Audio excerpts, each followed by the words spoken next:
Good morning guys. Ayan, magtutula tayo ng bangus. Pero naubusan kami ng kalamansi. Ayan, chinik ko yung ref namin, wala nang laman, wala nang kalamansi. Kaya ayun, mangunguha ako ng kalamansi, pupunta ako sa taas. Hala, kunti na lang ang bunga ng kalamansi. Kinuha nung isang araw ni Habi. Ayan, pero pipilitin kong maghanap para ilagay sa tinola. Hindi kasi masarap yung tinola pag walang kalamansi. Ayan, mas gusto ko yung kalamansi kaysa sa ibang pampaasim. Ayan guys, ito nakakita ako. Ayan. Ayan. Ayan, dalawang kalamansi. Kukunin kita. Ayan. Ayan. Maghahanap pa ako ng ibang kalamansi. Ayan.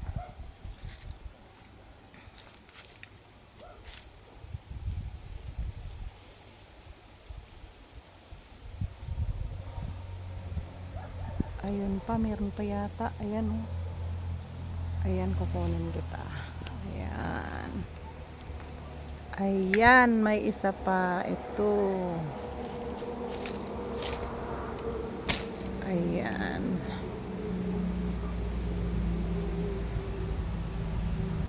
Ito pa. Ayan, may tatlo pa. Thank you, thank you. Marami na kaming kalamansi. Pwede na ito siguro sa pampaasim sa tinola. Kasya na to guys. Ayan, kukunin kita. Wait lang.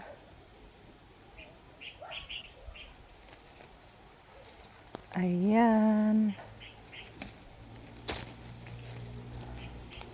May hawak na cellphone at may hawak ng mangunguha ng kalamansi. Ayan. Ayan. Pati dahon na dala.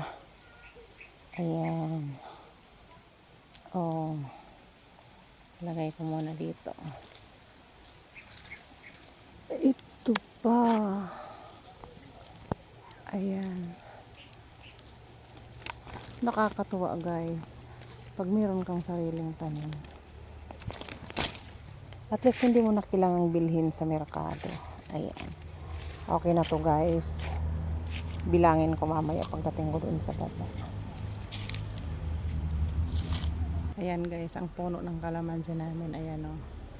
Ayan, tatlo silang magkakatabi na puno.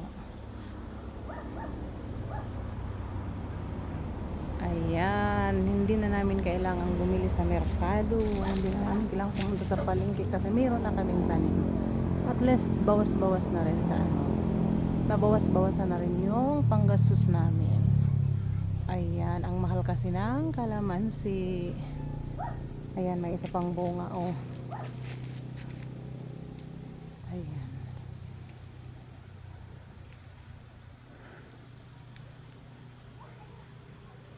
Ayan. Okay guys, thank you for watching. Kung nagustuhan nyo ang video, palike and share naman. Thank you, thank you.